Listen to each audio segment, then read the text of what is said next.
Chapter 32. Is it true? Will Arthur and his mate be coming to the pack? Anna asked. Lillian and Noah stopped. He was walking her to the field when Anna called out to them. Seeing as the teacher was almost waddling, Lillian and Noah went to her.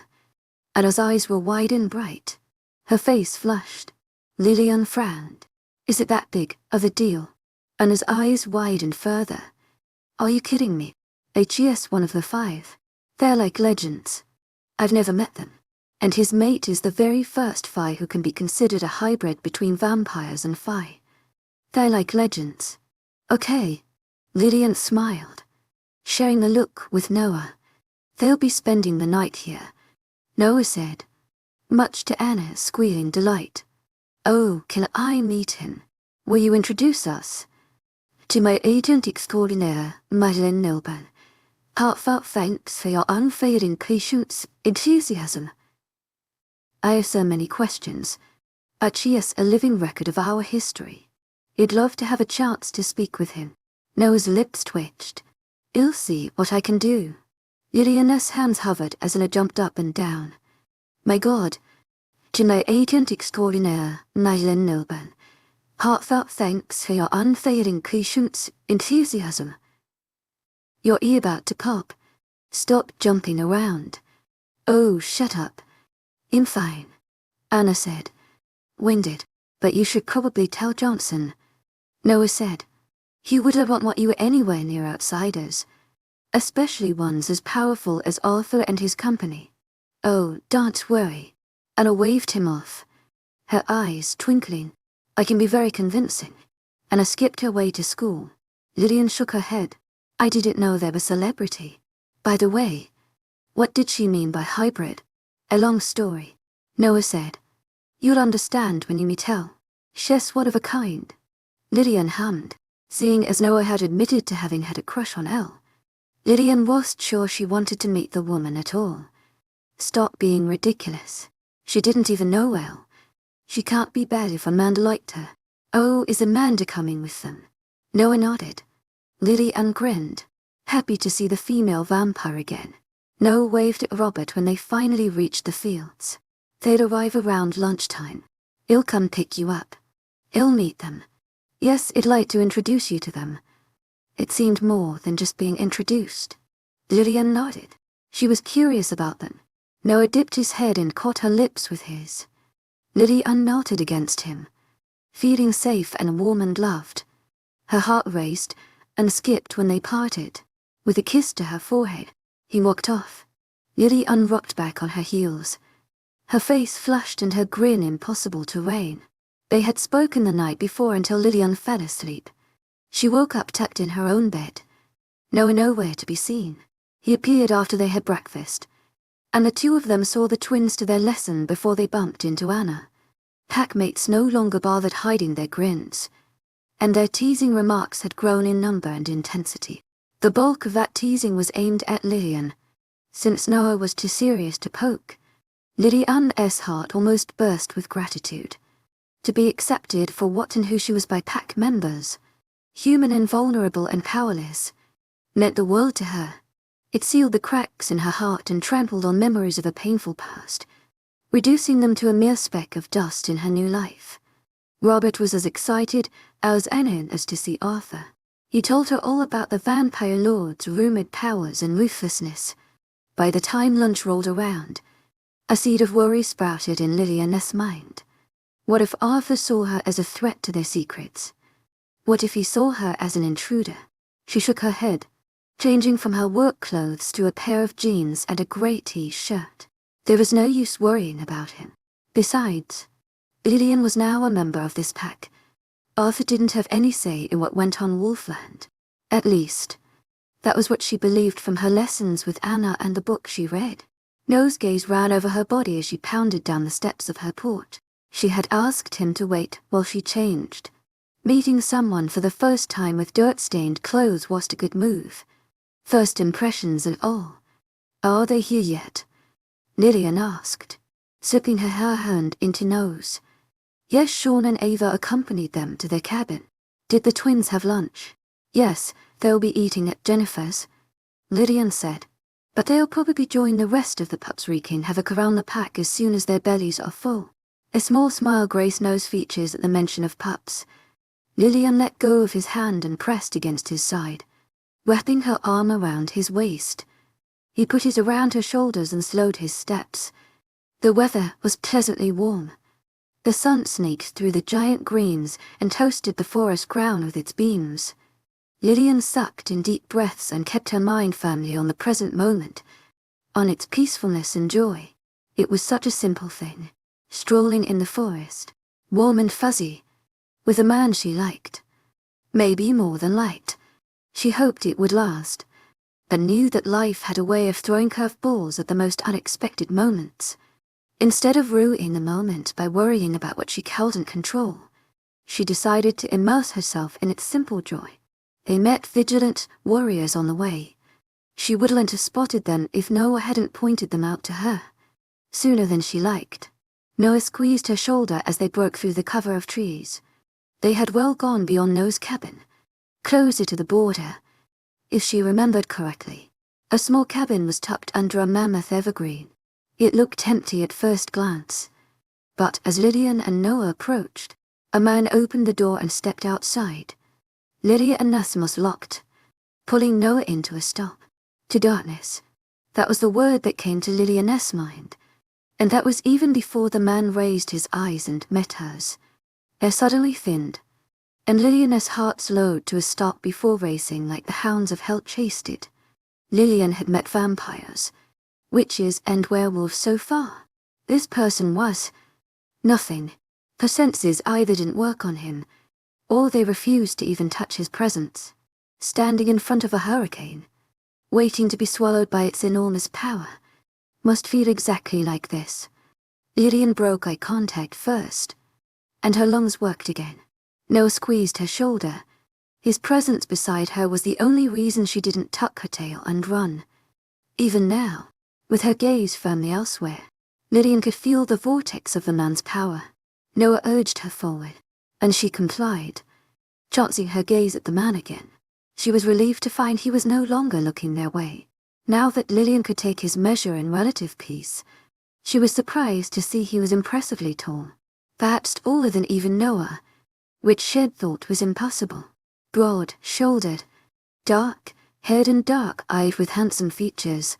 He should have been pleasant to look at. And he was, if you liked looking at natural disasters and weapons of mass destruction, fascinating, yet deadly. Lillian suddenly wondered about the woman who could call this man her mate. She must be impressive. Arthur sat down in a chair on the porch. It should have made him less scary, but it only made him look like a lion at rest.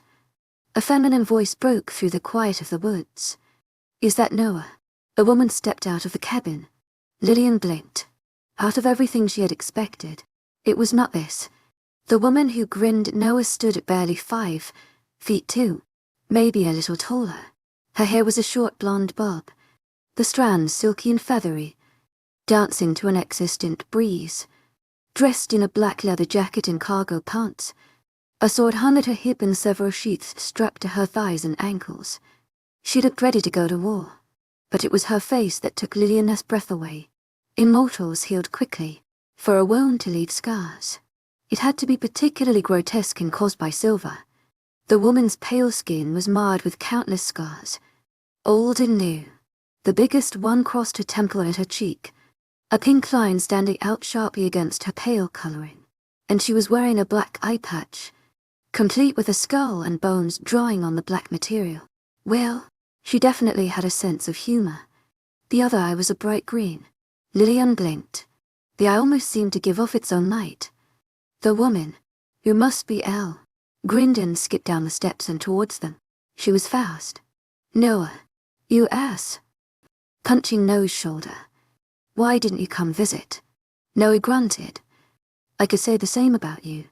Hey, she put her hands on her hips. "You can't say that to someone who's still recovering. How is your eye?" "It's almost there, but it's not fully healed yet, so it's gross. I'm wearing this to spare you all the sight. Only Arthur gets to see the half finished table." Arthur stood and padded down the steps. "My love, try not to scare off the human." Elle's green eyes swung Lillian's way as Arthur stopped beside his mate. Lillian had to work hard not to step back. "She's not scared," Elle said. "I keep telling you that humans are a lot tougher than you give them credit for." Lillian blinked. It was the very first time someone had said a thing. She remembered someone saying Elle had lived as a human.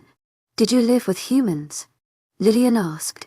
"Yep, for years," Elle said, her smile twinkling. Lillian. Lillian looked at the familiar blonde vampire waving at her from the cabin's door. A tray containing 5 mugs held in her other hand. Lillian smiled. If it wasn't for the mountain of a vampire lord standing between her and the cabin, Lillian would love ran to hug Amanda. Fortunately, Arthur and Elle invited them to the porch, where 3 chairs sat unoccupied. By silent agreement, the women sat down, Amanda between Lillian and Elle. Noah leaned against the wall next to Lillian, while Arthur leaned against the railing. "To my agent extraordinaire, Madeleine Noble, heartfelt thanks for your unfailing patience, enthusiasm." "Please," Amanda said. The tray she had been holding left her hands and floated in the air. Lillian's eyes widened. The tray made the round, each one of them taking a mug, before the tray floated into the cabin. "Well, to my agent extraordinaire, Madeleine Noble, heartfelt thanks for your unfailing patience, enthusiasm." Lillian sipped the drink without even tasting it. She was still reeling from the sheer power of Arthur, the darkness that he seemed to barely reign in. Even Elle, as smiling and small as she was a power in her own right. Her magic tasted of something unique. It held a small sprinkle of something vampiric. But other than that, it was a fiery beast. Lillian remembered the fire in Maine in the news about a year ago. The massive blue flames and the crater it had left behind. To think that this slight woman was the source of it was mind-boggling. "Where's Harvey?" Noah asked. "Busy prepping for the council," Amanda said. "Arthur has him doing the most enjoyable of tasks." Her words dripped with sarcasm. Arthur smiled, and a chill ran down Lillian's spine. He raised his mug to Amanda. "Perks of being in charge." Amanda rolled her eyes. "On another note, Noah, Harvey said you're interested in what Venus found about the hex in Santos' mind." Amanda turned to Lillian. 6 months ago, we captured someone whose mind was hexed. Just like Galvan's mind was. You think the person who cast the hex might be the same. It is the same person," Elle said, standing up. Venus confirmed as much. The patterns of the hex are too similar to indicate otherwise. Elle let go of her mug. It floated next to her as she jumped to perch on the rail. Leaning her elbow on her mate's shoulder, she plucked her mug from the air. "Venus has a name," Amanda said. "Blos Ayas." "Blos Ayas," Noah mumbled. Lillian looked up to find him frowning in thought. "I didn't know if you do remember," Elle told Noah. "You were basically passed out then.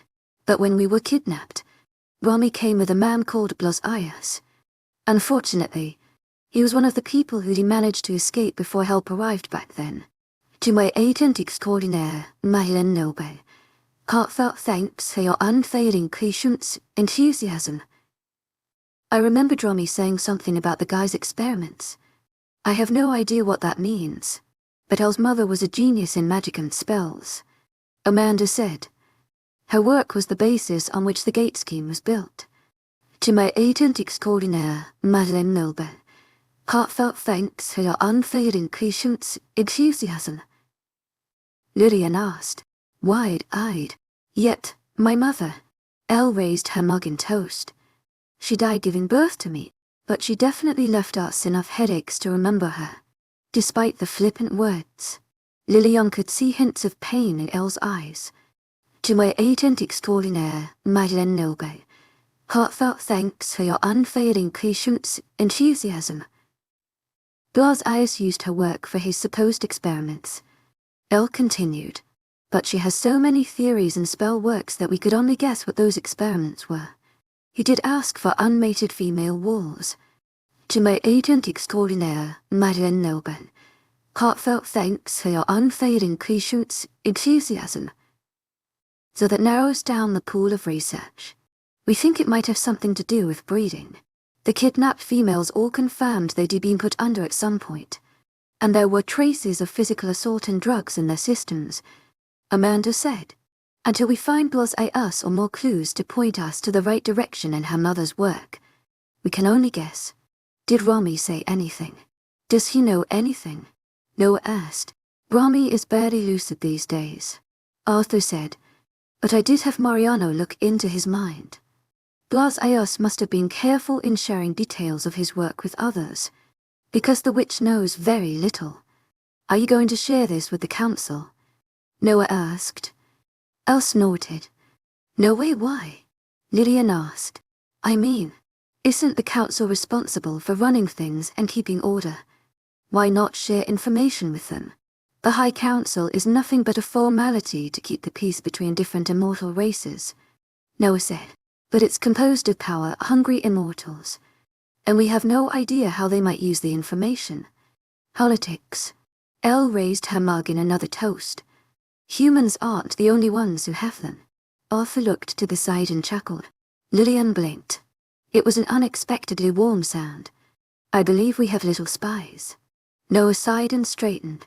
Pups, he explained to Lillian. They must be curious. Noah left the porch and approached the line of the woods. Lillian and Amanda stood up to get a better look. Near the shadows of the tree line, a swarm of pups surrounded a tall man. Lillian recognized the outline of a young warrior called Zach. Lillian would bet her two little hellions were at the forefront of that gaggle. Noah reached the wolves and crouched down. It was too far for her hearing to catch anything, but the immortals with her didn't have the same handicap. They all chuckled as one. They're adorable, Amanda said, a smile warming her voice. As she watched, Noah stood up and the band of troublemakers and their babysitter retreated. Noah shook his head when he joined them back. The warrior cowled and kept them in the pack. They were too curious. Was that Zach with them? Lillian asked. Noah nodded. Lillian snorted. I bet he was curious. To Noah smiled. Probably. Elle gasped and pointed a dagger at Noah. Lillian's brow shot up. When in the world did she take it out? Her hand was empty a second ago. Is that a smile? Elle said. Who are you and what have you done with Noah? Lillian chuckled. He is grumpy, to say the very least. Elle said. She and Lillian exchanged a smile. Noah growled. You two shouldn't have met. Amanda laughed. Oh, I knew you two would get along. On another note, I would love to see the twins. Lillian, I did promise to come visit again. To my agent extraordinaire, Mylin Nilban, heartfelt thanks for your unfaded enthusiasm. Lillian smiled. To my agent extraordinaire, Mylin Nilban, heartfelt thanks for your unfaded enthusiasm. They do be happy to see you again. Hey, I want to see wolf pups. Too, Elle said, jumping to the ground. Can I come see your pack? Noah, you're not going anywhere on your own, Arthur said. Elle turned to her mate. Her brow raised. She poked his side with the dagger, and Lillian could see the tip of the blade cutting through the vampire lord's clothes. To my agent extraordinaire, Madeleine Nelban, heartfelt thanks for your unfailing enthusiasm. Your lordship. Noah glanced at Arthur. Lillian knew he didn't want the vampire lord anywhere near the heart of the pack. It was mostly a matter of his ink screaming at him to keep the bigger threat away from the pack's vulnerableness. Lillian raised her brows. And I did want to meet Arthur, and the rest of the pack. Too were curious about them. It was only a matter of time before more members ventured closer. It was better to have them meet Arthur and Elle under their watch. Noah must have come to the same conclusion, because he sighed. Why don't you all come? A few pack members wanted to meet you anyway. Arthur is something of a celebrity. Elle laughed, twirling the dagger dangerously. Hey, your fan base extends to werewolves. Your lordship. Lillian didn't know how ardent was under Arthur's dark look. She actually laughed. Lillian suppressed a shudder. She definitely had great respect for Elle. Are you sure about this?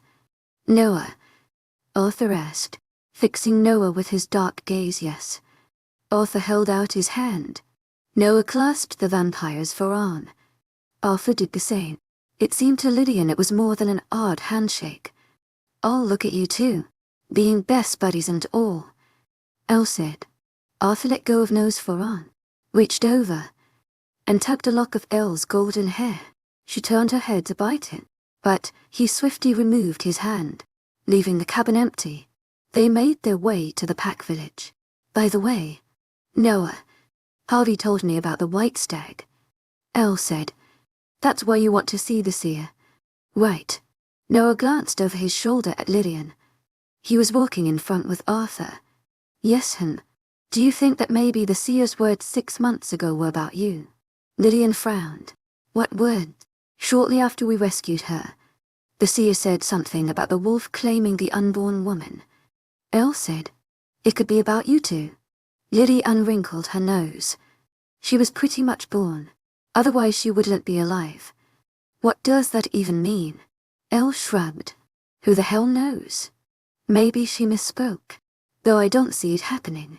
Asking the seer would be the easiest way to tell," Amanda said. "Unfortunately, she's not well. Most days she doesn't even remember who she is. Poor woman." Lillian wondered what the seer had been through to lose herself that way. "I was thinking," Elle said, looking around, "maybe we should take her away from Arthur's Island for a while. Someplace like this would do her some good." Amanda nodded.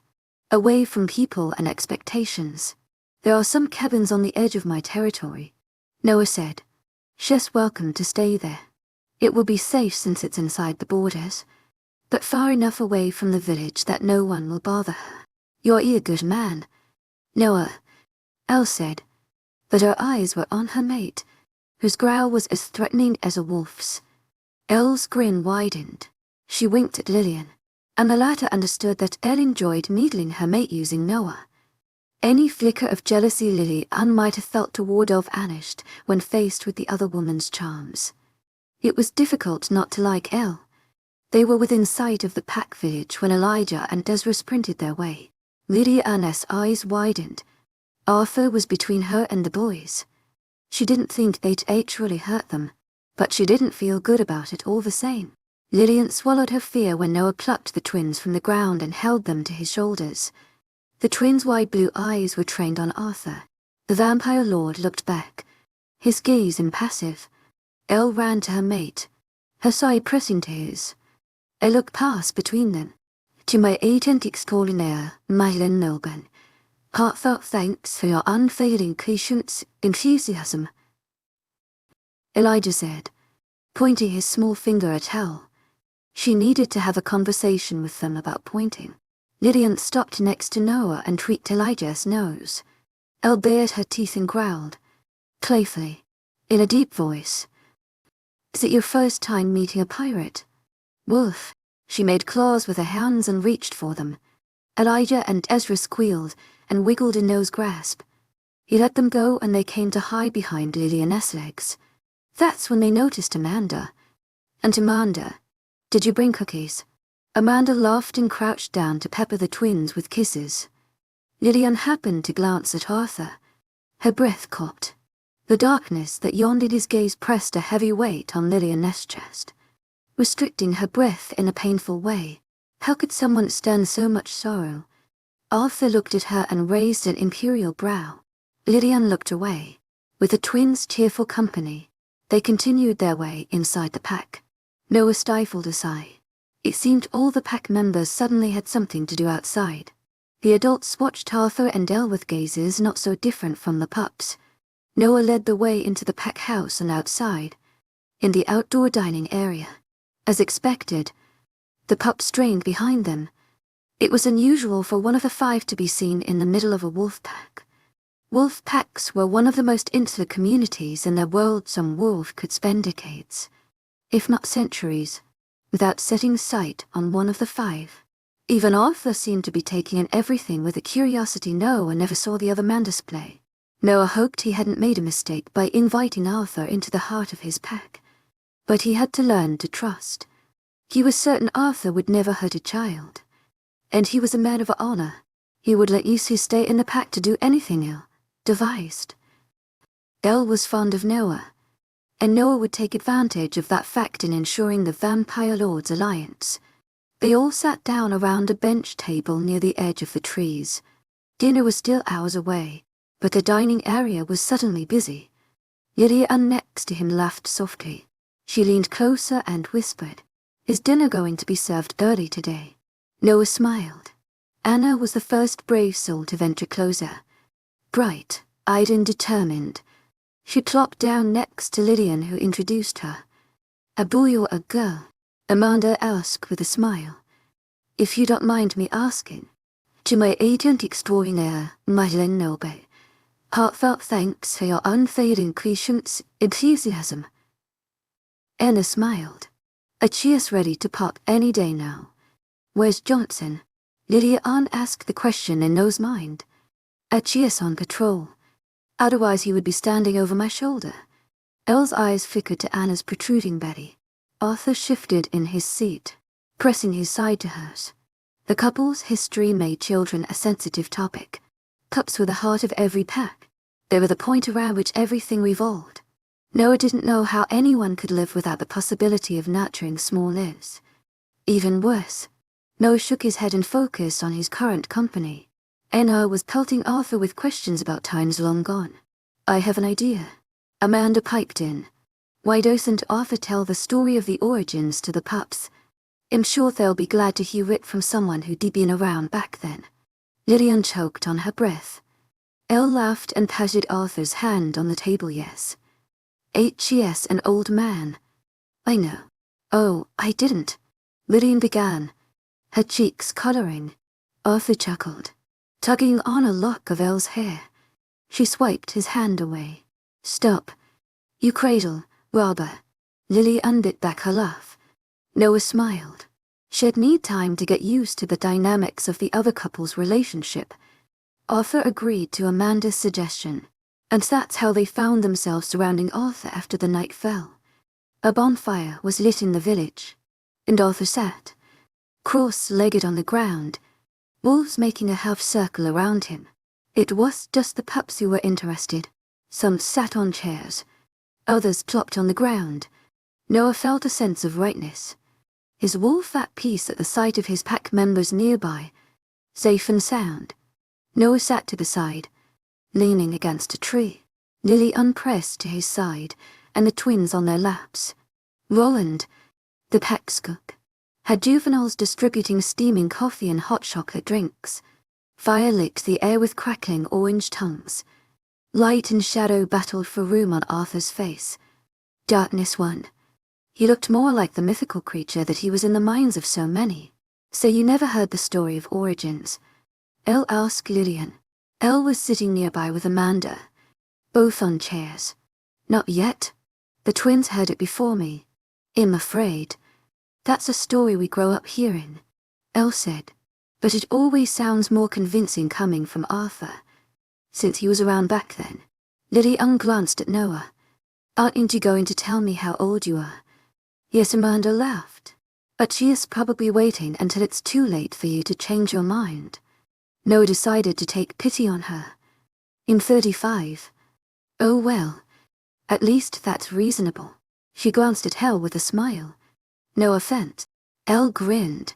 "None taken. I know Arthur is an old fart." A dagger cut the air, flying straight to Elle. It stopped inches from her cheek, hovering in the air.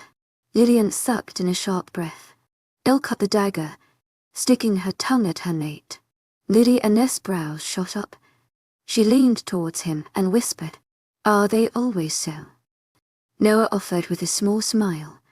Lillian made a face. "In a way, yes. It's their way of teasing each other. I understand where you're coming from." "To my agent extraordinaire, Madeleine Noble. Heartfelt thanks for your unfailing patience, enthusiasm," Elle said, replying to Lillian's query. She threw the dagger in the air and caught it. It might be difficult to understand from a human's perspective, but immortals are often raised with very little concept of time and age, except when it relates to power. The juveniles distributing the drinks finished their round and settled at the back of the small crowd. Arthur took a sip of his drink and put the mug on the ground next to him. He took a deep breath, and magic seemed to suffuse every particle around them, drenching his words with power. It all started with a gate. Chapter 33. Arthur didn't raise his voice, but it rang around the crowd, silencing pack members young and old. They all shifted their attention to the vampire lord. His tone was calm and soothing, as if he was telling a bedtime story and not the tale in which the world had suffered boundless damage and irreversible changes. Humans were the only people who walked this earth. Shadows flickering across his face. One day, the monsters of another world opened a portal to our realm. Demons.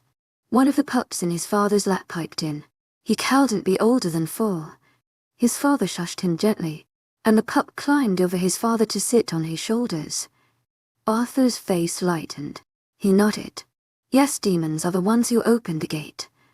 However, creatures other than demons made it through. To my agent extraordinaire, Madeleine Nilban, heartfelt thanks for your unfailing patience, enthusiasm, and all other beings for whom our current world does not have names. Vampires and shapeshitters were born from demon and human parents. The 5 were born from angel and human parents. Thankfully, Arthur had simplified the story for the children's benefit, sparing them the horrors of rape and violence the creatures had subjected humans to. The pups would know the full story with all its gory details once they were older. And the witches, as you all know, were made by the very first Viking, whose special powers enabled him to turn humans into witches. But since you are werewolves, let me tell you the story of the very first shapeshitters. Everyone leaned forward. Noah, like most immortals, knew the history of their race. But, as Elle said, it was always interesting hearing it from someone who witnessed things firsthand. The firstborn shapeshitters were 9. Arthur continued. 3 of them were werewolves. Those 3 were the originals who made all the werewolves back then. They are called the born shapeshitters, and their descendants are the strongest among your race. Alpha Noah is one of them. A small girl pointed out. Proud. Noah shifted in his seat. Arthur glanced at him. Yes, they are the strongest. Their wolves were the strongest, which was a double-edged sword. The stronger the wolf, the most difficult it was to control its instinctive urges. Noah and Sean had to work twice as hard on their discipline and control growing up, compared to their peers. Some of the descendants of the born shapeshitters were the most insanity-averse. One line, specifically, was known for having at least 1 wolf per generation go insane. The descendants of that line lived down south, their pack known for being extremely insular. But that didn't mean Noah's line was any less risky. Look at his father. Noah shook the dark thought away. It had no place near Lillian and the twins. Lillian reached over and put her hand on his, brushing her fingers over his knuckles. He looked down at her to find she was enraptured by Arthur's story. The motion of a hand on his absent-minded. He flipped his hand and linked their fingers. She glanced at him with a smile and rested her head on his shoulder, banishing the darkness. Making werewolves was as difficult back then as it was now, and many humans died in the attempt to increase shapeshifters' numbers. Arthur said, humans suffered the most during those times. Their numbers decreased, ravaged by wars and the monsters' attempts to change them. It was estimated that only 1/3 of the human population has survived the first gate, not to mention the damage done to their civilizations and cultures. We immortals see humans as weak creatures who want to annihilate us simply because they see us as a threat. If we judge them by that fact, what we fail to understand is that we were the first to commit heinous crimes against them. We might dismiss them as a past we have nothing to do with, but those dark times are stain against us, something that the humans' collective memory will never forget. That, to my agent extraordinaire, Madeleine Nilban, heartfelt thanks for your unfailing patience, enthusiasm, does not excuse human hostility toward a mortal. However, most of us fail to remember our own dark history. People who are not blind to their history, those who admit to their mistakes, as bloodied and dark as it was, are the ones less likely to perish. The last part of Arthur's speech was addressed to the adults of the crowd. The words settled heavily on their shoulders. It was very easy for one to focus on the wrongdoings of others, while forgetting one's own crimes. That, as Arthur said, did not excuse any bloodshed, but it was necessary to understand that every action has consequences, whether those consequences are immediate or extend over centuries, even millennia, to come. Arthur opened the window for questions. Hands shot up in the air. Children were given precedence, and their questions light in the heady atmosphere that lingered like a smoke from the fire of Arthur's words. "So you're like the aristocracy of werewolves," Lillian whispered next to him. Her lips curved in a smile and her words drowned by these sort of childish questions aimed at Arthur. "No, granted. It's not that good of a thing." Lillian glanced at him with a frown, but did not pursue the subject. Noah knew her enough by now to tell that she didn't drop it. She would probably wait until they were alone. Ezra and Elijah had long since joined the gaggle of pups who were sitting closer to Arthur. Parents did not rush to hold their children back, and it was the instinct of an animal who was certain of their pup's safety that held them back. Surrounded by pups, Arthur's sharp edges softened. His darkness almost seemed to level off and mellow in the presence of children. A heavy sadness clouded Elle's gaze. Knowing its origin, Noah felt sympathy for the most powerful couple in the world. "Can you do tricks?" one of the children asked, as if he was speaking to a performing magician and not one of the most powerful beings in existence. Arthur raised his brow. The pup who asked the question, a little boy no older than 6, slowly floated up in the air, until he dangled several feet off the ground, much to the delight of the other pups. Squeals and laughter colored the night, and small fireworks of blue flames exploded above the trees, giving the night a sapphire glow. It was a magical night, one his pack members would tell for years to come. "You might have ruined your reputation for ruthlessness," Noah told Arthur as he walked the 3 guests to their cabin. Lillian had taken the twins to the cabin. The pack's pups were disappointed to see Arthur and Elle go with their tricks, but a promise for more visits pacified the crowd. "Ruthlessness is not always an answer," Arthur replied. In the darkness of the woods, Noah saw Elle wipe an imaginary tear off her cheek. She sniffed. "A tear just came out of my eye. To imagine a day when the Dark Lord of Vampires admits not everything could be solved with bloodshed has come. I don't see why you're surprised. My love, it's your influence. How very flattering. You'd need to take your show on the road," Amanda said. "You'll make quite a bit of money. Well, consider it once my lavish living style depletes Arthur's bank account." Amanda snorted. "I don't think I met anyone less lavish than you are. To my agent extraordinaire, Lillian, heartfelt thanks for your unfailing patience, enthusiasm." Elle paused. "Is that a compliment or an insult?" "I can't tell." They reached the cabin soon enough. Elle and Amanda went inside. Arthur lingered behind with Noah. "Your little mate is quite an enigma," Arthur said, looking the way they'd come from, as if he could see beyond the shadowy woods to the pack village. "Have you ever met someone like her?" Noah asked. Arthur had lived beyond could hope to understand. If anyone had answers, it would be him. There were always peculiar humans across the ages. Arthur said, "I have met a few in my lifetime." Arthur went quiet for a long minute, until Noah thought he wouldn't speak. But he did. The fact she had mothered immortal children is something that does not necessarily make her special. "To my agent extraordinaire, Lillian, heartfelt thanks for your unfailing patience, enthusiasm." Humans could carry demon children. Noah frowned. That was true. But then why cannot other humans carry immortals? Arthur smiled a little. "That is something we did not inherit from our oldest ancestors. I'm afraid. It was better, in a way. Otherwise the earth would have been run over by immortals and humans might have gone extinct. To my agent extraordinaire, Lillian, heartfelt thanks for your unfailing patience, enthusiasm." The reason I brought this up is to say that perhaps the father of the pups is the special one.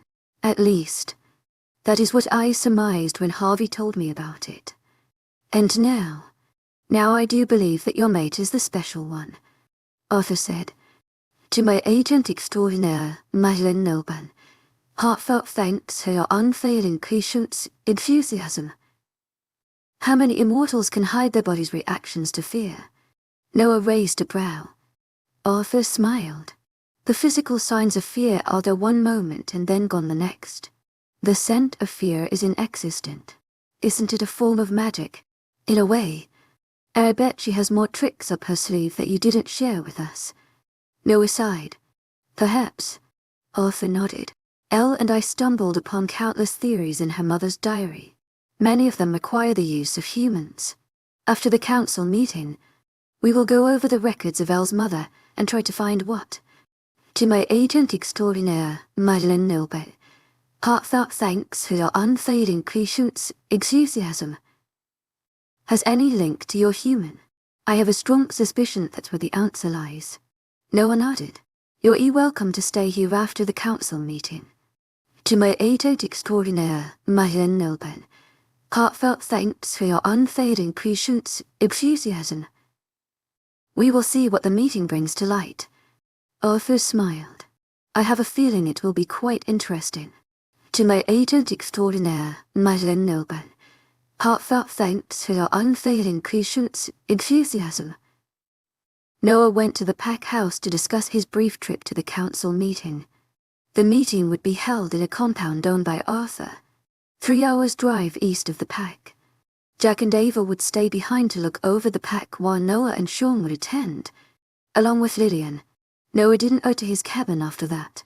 He knocked softly on the door. Lillian opened a minute later and pulled him inside. You're late. Your coffee is cold. Let me pour you another cup.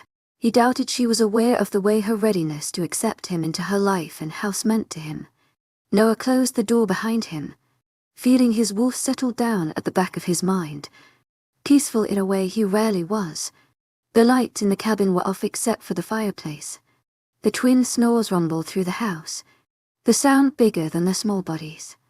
A blanket pulled on the carpet next to the couch, a mug and an open book upside down next to it. Noah's eyes followed Lillian as she moved through the kitchen. Her hair was a dark curtain around her shoulders, wisps of it curled around her face, eager to touch her soft skin. She poured him a steaming cup of coffee and moved to the living room. Her glance spurred him to move. Archie'd been standing there like an idiot staring at her. They sat side by side on the blanket, their legs stretched in front of them. He accepted the coffee with a quiet thank you. Anna's book. She nodded, running her finger on the spine of the leather, bound volume. Yes. It's like no matter how much I read about your world, there's always more I don't know.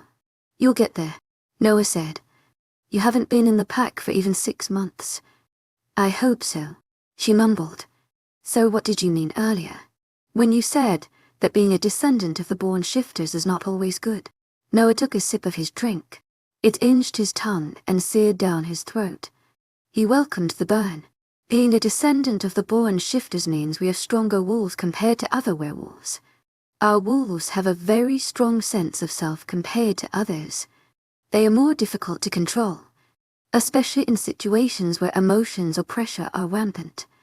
And we run a bigger risk of going rogue compared to other wolves. Lillian sucked in a sharp breath. Insanity is a risk that runs in every immortal's blood. The more power you have, the more you are at risk of losing control of it. How do you get over something like that? Fear clouding the blue. She glanced to the kids' room. They will be fine. Putting his hand on hers. We train our wolves from a very young age. When we see pups whose wolves are strong, we pay attention to their education and training. The entire pack acts together to help the family do what's necessary. A shaky breath left her lips. Yes, you're right. They'll be fine here. I was just thinking, if those humans hadn't showed up to hunt the twins, if I had let the twins live with humans, so many things would have gone wrong. Guilt and fear pinched her features. Noah put the mug down and wrapped his arm around her, tucking her head against his chest. Don't dwell on what-ifs. It's useless. The twins are fine, and they will be fine. They have you and me and the pack. She nodded, breath warming his skin. Who are the other lines? The descendants of the born shifters. Arthur said there are 3 lines. Right, yes. There are a few packs in Asia who descend from one line, and 1 pack in Texas. The pack in Texas is very private. There are rumors that they have a rogue in every generation, but those are just rumors. No one knows for sure. They're extremely closed off. She hummed. Her heartbeat echoed nose, and her body slowly relaxed. The orange glow of the fireplace brought out hints of gold in her hair. Tell me about turning humans into werewolves. Noah leaned back against the couch. Lillian settled in more comfortably against him. She put her hand on his bare chest and drew patterns with her finger. It drove him insane. He caught her hand. She looked up at him. I'm not a saint. If you keep doing that, how? She bit back a smile, color rising in her cheek. To my agent extraordinaire, Madeline Milburn. Heartfelt thanks for your unfailing patience, enthusiasm. You're not sorry at all. She chuckled, and Noah brought her hand to his teeth and nipped at the delicate skin. It was a bad decision. Now he wanted another taste. Before he embarrassed himself, Noah went back to her question. Turning humans into Shapashita is problematic because it requires the human to be on the verge of death. Unlike vampirism, that takes over the body with very little issues. The body needs to be on the verge of perishing in order to accept the shifting magic as a last resort to life.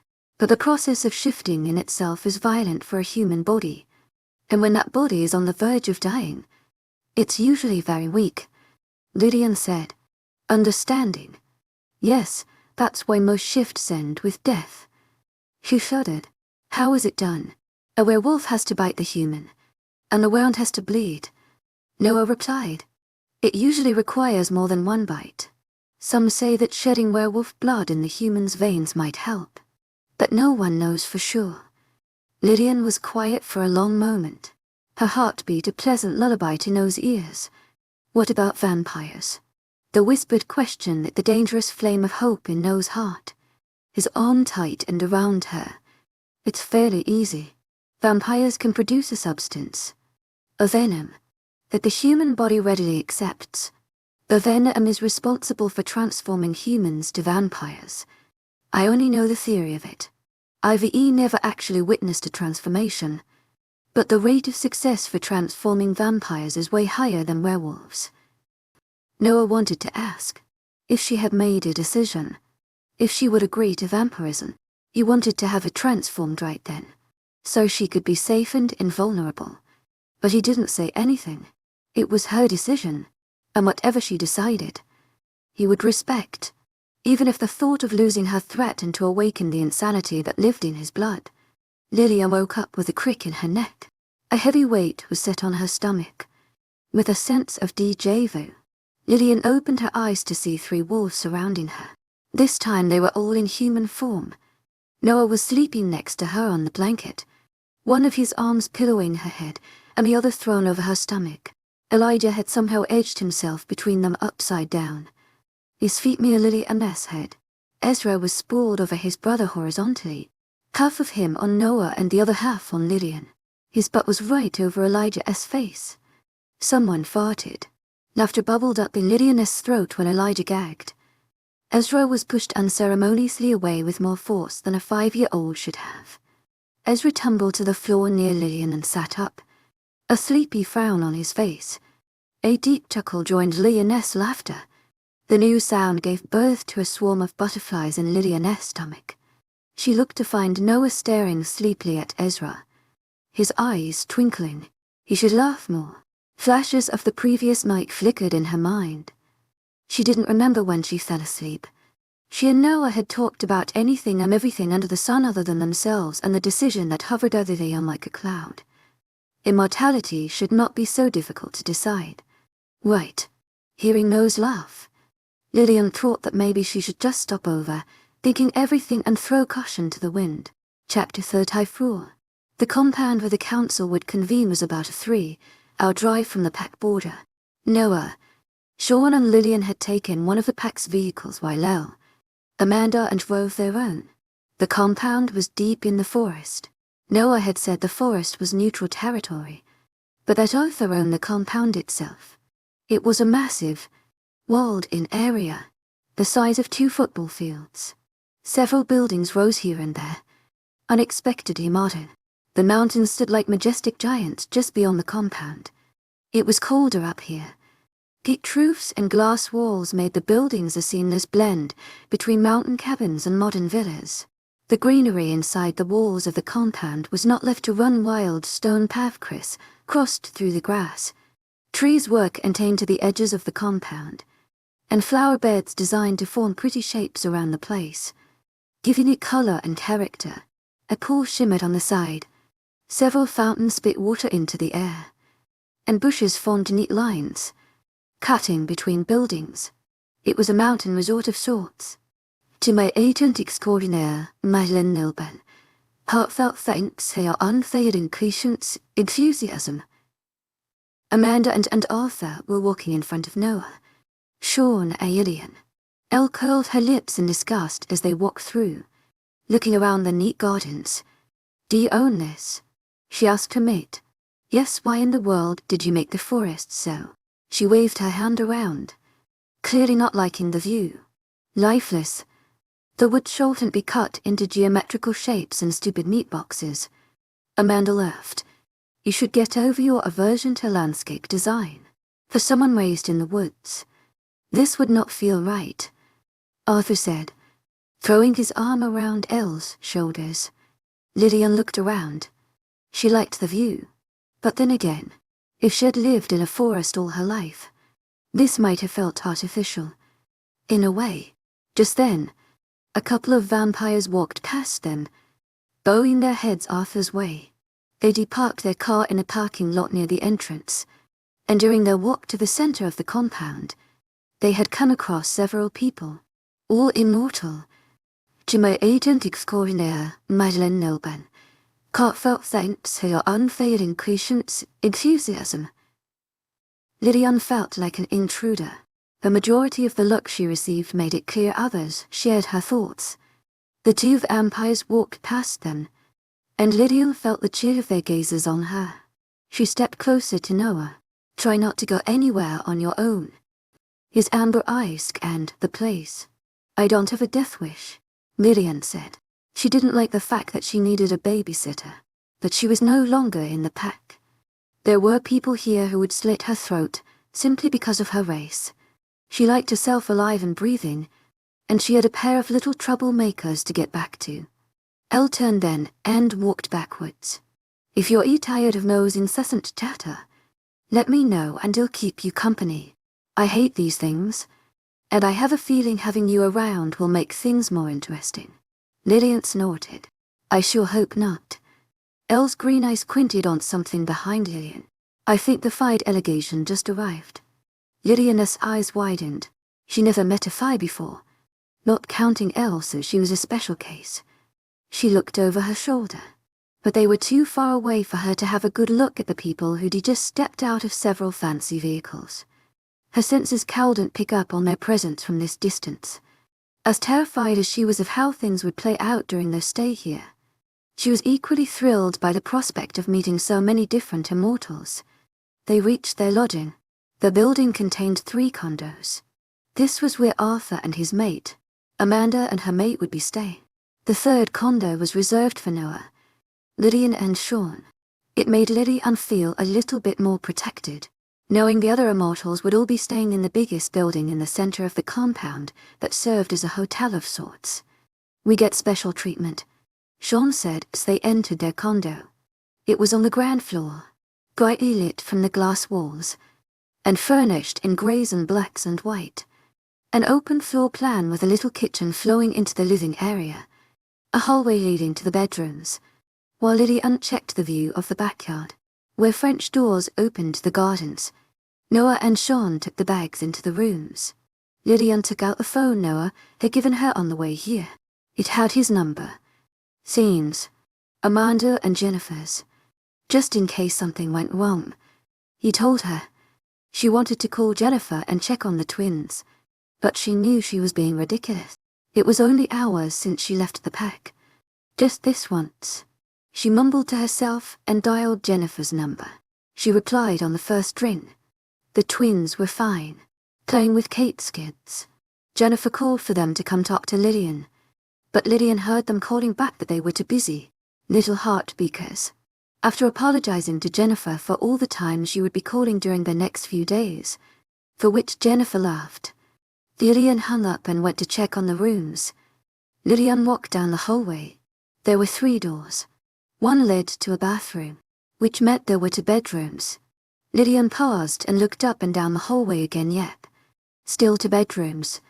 Why did she have a bad feeling about this? She looked into the first room to find Sean lounging on the twins' eyes bed, his big frame filling in the space. His dark hair glinted under the sunlight coming in through the glass wall. He quirked a brow at me. There are only 2 rooms. His response was a wicked grin. I guess you and Noah will share a room. Lillian blinked. Scene's grin wide, and he winked. Best of luck, little sister.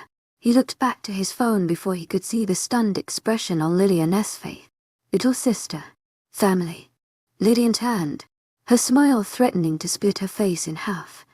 Sean didn't know, but those 2 simple words etched themselves into the cracks of Lillian's heart and soothed 1,000 memories of lonely nights and crushed hopes. With a warmth in her chest, Lillian skipped to the other room. Noah sat on the bed, speaking on the phone. This was the master bedroom, with a king-sized bed covered in pale blue satin sheets. 2 doors which led to the closet in the en-suite bathroom, a vanity and 2 plush armchairs next to a fireplace. The pastel yellow curtains and the pale blue furniture made Lillian feel at ease in the space. She walked to the glass wall. Unlike Scene's room, this one looked over the backyard. Her bag and nose bag were by his feet. Lillian decided she'd spend the night on the couch. She was shorter than the 2 men, so it was only fair. She moved to grab her bag next to Noah. He put a hand on the back of her knee to keep her in place while he finished the call. His touch speared her jeans and seared her skin, setting butterflies free in her stomach. Noah ended his call and dropped his phone on the bed behind him. What are you doing? Grabbing my bag. It'll crash on the couch, no. Lillian rolled her eyes. It's not a big deal. Noah, the couch won't be comfortable for you. He raised an eyebrow. We can just sleep here. The 2 of us. Lillian narrowed her eyes at him. His second eyebrow joined its brother. Why afraid of something? Lillian poked his forehead. I know what you're doing. You just want me to sleep here. Yes, I do. His expression sobered. If you really are uncomfortable with sharing the bed with me, I'll get a room somewhere else. Lillian pursed her lips. She didn't want to inconvenience him or anyone else. Besides, what was the big deal? They were mates. Lillian examined her own feelings. Her inhibitions were out of habit rather than any fear. The thought of sharing a bed with Noah actually made her excited. Noah waited patiently. With a sigh, Lillian sat down next to him. Maybe I'm afraid I'll jump your bones. Noah chuckled, his cheeks lined with laughter. Lillian wished he laughed more. You don't have to be afraid of that. In all seriousness, I will never do anything you're uncomfortable with. You know that, right? I know, she replied instantly. Okay, I guess I'll sleep here, but I don't think I'll hear the end of it from your brother. Still crinkled at the corners, flickered to the door. If he knows what's best for him, he'll get out of our relationship. I don't care about your relationship. Sean called from the other room. It's as dry as the Sahara Desert. Lillian groaned and covered her face with her hands. She forgot about their hearing.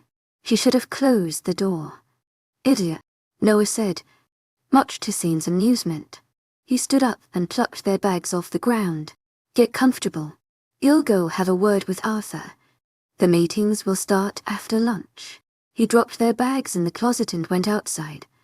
Lillian freshened up in the bathroom, just as she was deliberating whether to change into something more formal than jeans and a sweatshirt.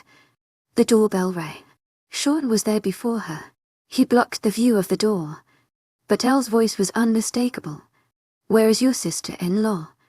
"I'm here," Lillian called, joining them. Elle stood by the door. A blond man with a neat beard a shade darker than his hair. Blue eyes and golden skin loomed behind her. "A vampire." "Hey, I'm off exploring. Noah told me you might want to come along." She stabbed her thumb over her shoulder. "The blonde beauty is Charles. Achia's my babysitter for the day." Lillian smiled a little. The vampire didn't react to Elle's teasing. "He'd love to come." Scene's eyes glazed over for a moment. Then he looked at her. "Your phone." Lillian patted the device in her pocket. "Got it." He nodded and gave Charles a long look that the vampire didn't seem to appreciate. "'Moonlit extraordinaire, wildest. Heartfelt thanks for your unfailing patience, enthusiasm." "See you." Lillian literally pushed Sean inside and got out, closing the door in his face before he did something stupid and dangerous, like provoking Elle's lethal bodyguard. Because if Arthur sent someone with Elle, they would be nothing less than deadly. Elle chuckled as they walked down the stairs. "Nice save." "Enthusiasm, Lillian." Lillian looked over her shoulder at Charles and smiled. "Sorry, his mate is pregnant." So Achia's a little grumpy that Achia's away from her. Charles gave her an appraising look and nodded. "No problem." "Oh, would you look at that?" Elle said. Charles actually spoke without sounding like his teeth were being pulled. "What kind of magic is that?" "Lillian." Charles grumbled something under his breath. And Elle replied, "Oh, don't be grumpy. I know you wanted to stay behind with Irene, but that's just how life rolls around. You can't have it all." Lillian shivered. Charles' silence felt like ice on her back. Elle's grin didn't look the least bit repentant. They left the confines of their building and walked down a path. Immortals greeted Elle left and right. Mostly vampires. They were near a fountain when Elle groaned. A group of well-dressed men and women just turned to their path. "Your Highness," the man in the lead called. Elle cursed under her breath but stopped. Lillian stared at the people coming to a stop in front of them. They must be fae. Their presence felt very earthy, if that even made sense. A bit like witches, but more pure and with more power. The group of fae bowed at the waist, and Elle looked like she'd bitten a lemon. "Your Highness." "Please don't call me that." But the man and his entourage straightened. He cleared his throat. "Very well. We would love to have a few words with you. The situation in Ireland is really none of my business," Elle said with a scowl, gripping her sword. "But your father, if my father says anything else, just ignore him." "We cannot simply ignore the king," the man admonished gently. Elle huffed, narrowing her eyes. Lillian looked between the two. This would not end well, and they'd just been outside for 2 minutes. Lillian glanced back at Charles. He looked like he was enjoying himself. As a princess and the heir to the throne, Elle growled. Literally growled. Her green eyes seemed to glow. Lillian slipped her arm through Elle's and gave the fire a bright smile. He had been content with ignoring her presence, but when she touched Elle, his eyes landed on Lillian. "Elle, Her Highness had a very tiring trip here," Lillian said, ignoring the death stare Elle shot her. Apparently, she hated being referred to as royalty. "Don't you think she should be well rested to discuss such important matters with you?" The fae looked at Elle. "Indeed, how very inconsiderate of me." He bowed, and the rest of his company bowed with him. "I will be in touch with you later." "Your Highness." "Please pardon me." Elle bent, her face determined. Lillian squeezed her arm. Elle huffed. "Later." The fae moved on. Elle turned to Lillian with a raised brow. "I should keep you around. You're handy." Lillian stepped back from the princess with a devious smile. "To my agent extraordinaire, Madeleine Noble, heartfelt thanks for your unfailing patience, enthusiasm. I'm glad to be of use." "Your Highness." Elle scowled. Charles coughed. "Very funny." She started forward, grumbling under her breath. If someone calls me your highness one more time, I swear. Lillian chuckled and caught up to the blonde woman. Elle moved like a warrior. Her gaze never settled in on one thing, always scanning her environment. She was the smallest immortal Lillian had ever met. So far, Lillian might even be taller than her. The compound was growing busier. Vampires, Vi and Shapashetta strolled through the place or simply stood in groups. The majority of them were armed. Lillian felt kind of silly. She was the weakest person here, physically, and yet she didn't even have a butter knife on her. Not that she knew what to do with weapons even if given an armory of them. The freak and the human. Would you look at that? Lillian glanced at the origin of the lair. A male witch, accompanied by a werewolf and other witches, stood to the side. As they walked past them, Elle kept her gaze locked on the witch who spoke. He held her eye for all of 1 second before looking down with a cry. Smoke rose from his boots. He danced in play, stomping his feet. Lillian and Elle walked past them, Charles looming behind. Nice steps you got there. Elle called over her shoulder at the witch. You should consider tap dancing. Lillian bit back her laugh. Idiots. Elle mumbled. I swear, it's like high school all over again. They have no idea how much like human teenager bullies they act. You went to a human high school? Lillian asked. Yes, I lived as a human for a few years. Lillian looked pointedly at the sword. You don't look like someone who would get bullied. Elle laughed. Oh, you have no idea. But I didn't really care. It was only 2 years of high school, and I was worried about bigger things than carrying what a few people said or stuck on my locker. But I almost got expelled. Twice. When I gave one of the bullies a taste of their own medicine. Lillian wished she could say the same. It had been more than insults and locker stickers for Lillian. Still, she envied Elle's ability to just not give a damn. But Lillian had been so lonely. She had been an outgoing child. Someone who loved people and was good with them.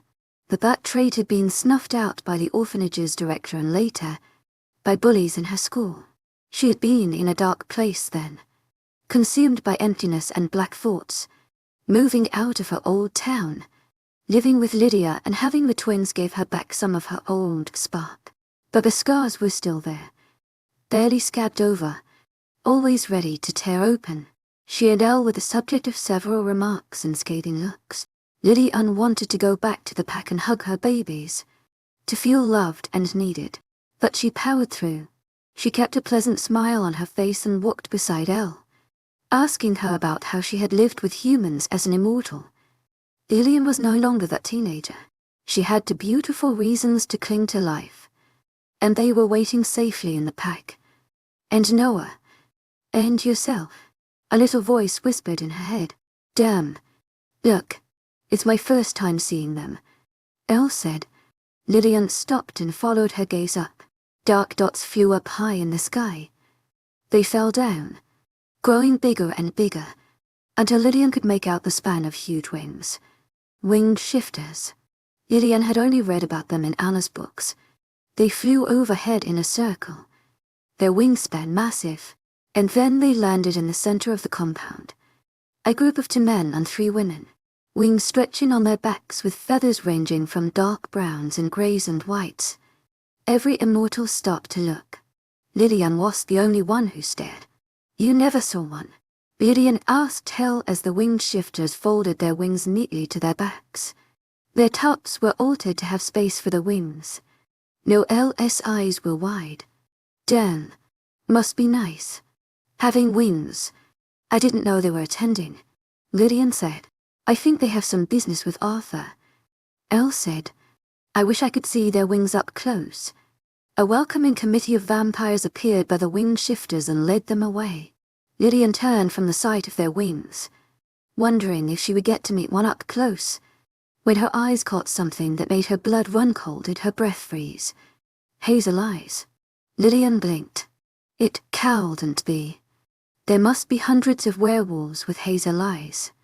But the shape, that exact color, the skin tone, everything propelled her back to the night that changed her life. And he was looking at her like he didn't know her. Everything blurred except those eyes. She didn't realize she was stepping back until Elle touched her arm. Lillian. Air rushed to her lungs. Her heart rate spiked. Panic and fear pushed her to a dark hole and dimmed her vision. Lillian couldn't control her reaction now. She turned and fled.